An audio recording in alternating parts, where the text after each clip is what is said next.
Welcome boys and girls, Costin here with my review of the second campaign AI beta in the Proving Grounds for Total War Warhammer 3 Immortal Empires. I just won this campaign as Morathi. Truthfully, I kind of won it 30 turns ago, but it took me 60 turns to get over there to Emmerich and wipe him out to achieve the long campaign victory conditions. Also took quite a long time to be able to confederate Hellebrand. But yeah, campaign is over. You know, in the context of a Warhammer 3 campaign, Morathi isn't the one who's opening a door and getting shot. No, she's the one who knocks on the door and shooting someone. A lot of people, really.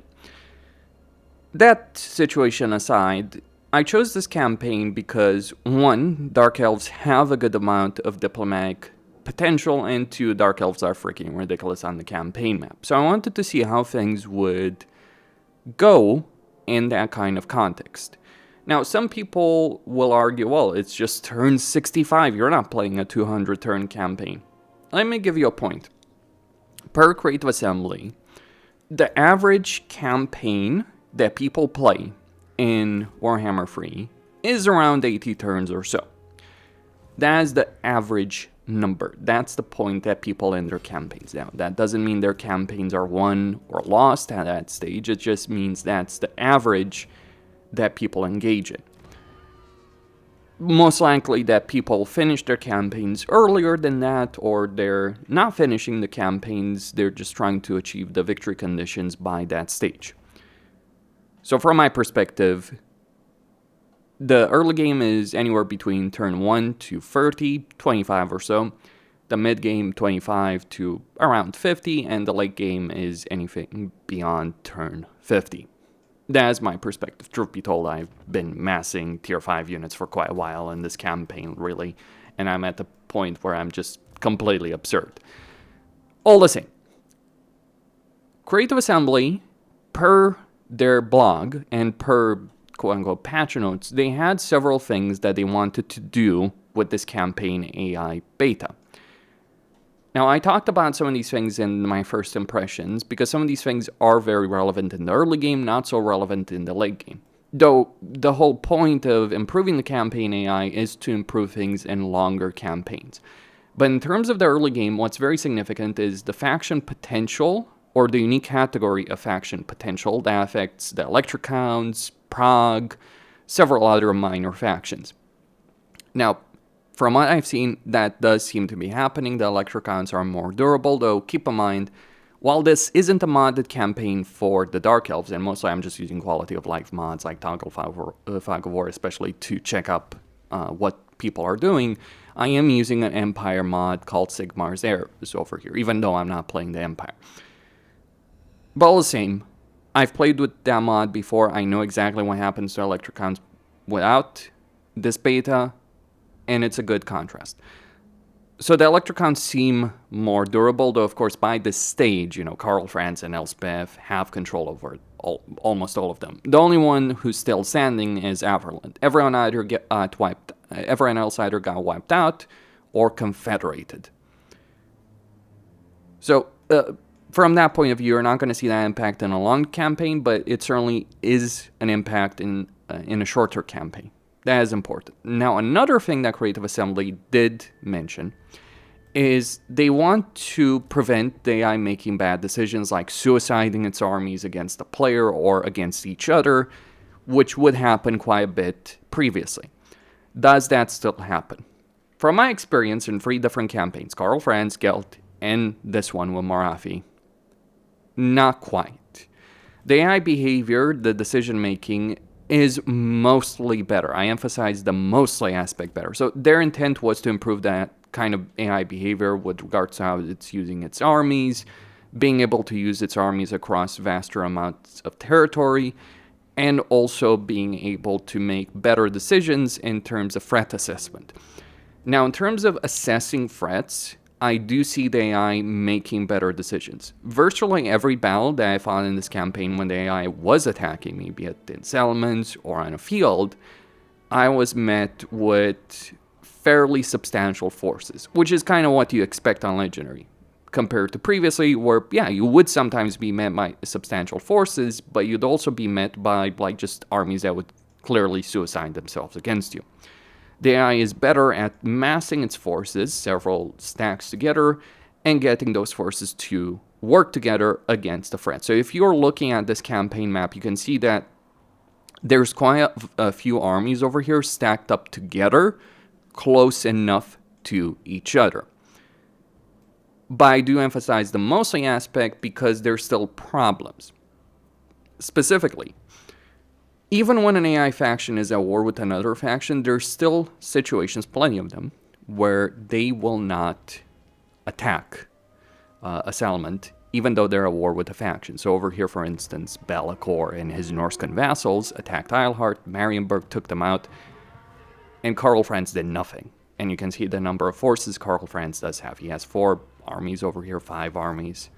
I mean, to be fair, he was at war with other factions, but you do certainly see this behavior of the AI where it's just not doing all that much when it should be doing a lot more with the forces it has at its disposal. Though you also see plenty more situations where the AI is using its forces, engaging its enemies, conquering territory even across the distance, which was one of the stated goals of CA. Like Belegar over here has marched on Black Crag. Like, seeing Belegar even in a campaign like this just actually going over here was rare. Now, to be sure, I did kind of manipulate things because I'm allied with Belegar. I got them in a war with Queek and Gorbad, and that's the reason that it happened. But at least when the AI is at war with the faction, more often than not, it will at least engage in this kind of behavior until it doesn't. Like, for instance, Malekith over here is at war with the Wintertooth. And for the last 4 turns, he's just been idling around with those armies. Now, he started idling with those armies when I got a peace agreement with the Wintertooth myself, because I was at war with the Wintertooth. So the AI decision-making is better, but not quite. There's still work that needs to be done with respect to that. Now, beyond that situation, where I think the AI is lacking is in going to war either with you or other factions. So when the AI is at war, it is going to use its forces decently well. Where it's bad is how it uses its forces when it's not at war, and also the decision to go to war. So, as an example, Cathay has been fairly secure for quite a few turns now, except like Zaytan. Well, I'm not sure if they're at war yet, they're at war, but you can see no Cathayan forces marching through the Great Bastion, even though they've been stuck at here for at least 10 turns, with a massive amount of forces. So there's still situations, even when the AI is at war, where it's not going to use its forces, and there's situations where it's not going to go to a war, and it's not going to use the resources. And this is a legendary difficulty campaign with very hard battle difficulty, so the highest level of AI aggression you can get is over here. The AI is better at getting its forces from point A to point B, even if it has a massive empire. So you can take a look at Warzag.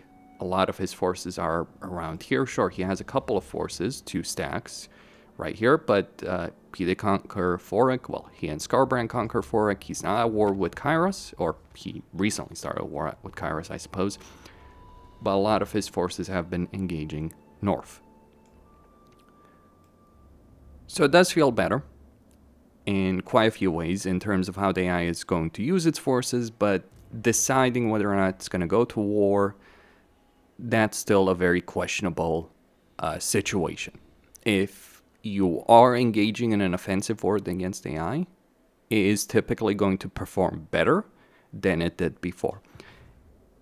It is going to be less passive, but there's still going to be a lot of issues with the AI being passive in a campaign. So those are still problems that do exist right now in the game. But also the problem with the late game is not just a question of the AI. The AI is a part of it, but I've had vast resources and vast armies for quite a few turns now.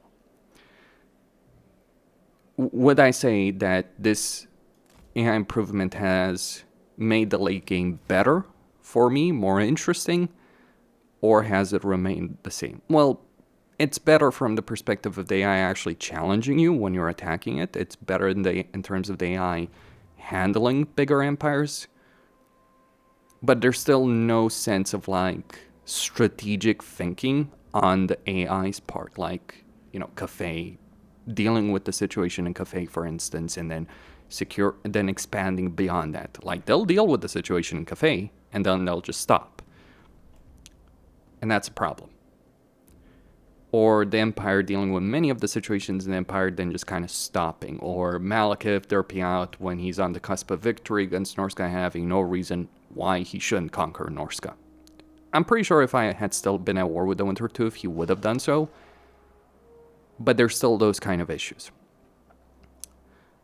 So I don't think a long campaign is necessarily going to be significantly better in a campaign. There's still going to be a lot of grinding. There's still going to be a lot of siege battles. There's still going to be a lot of situations where you're just overwhelming the AI, and the meat of a campaign still feels like it's in the early game. Though that's a issue that goes way beyond just the campaign AI, though the campaign AI is part of it, because it needs to be building bigger empires.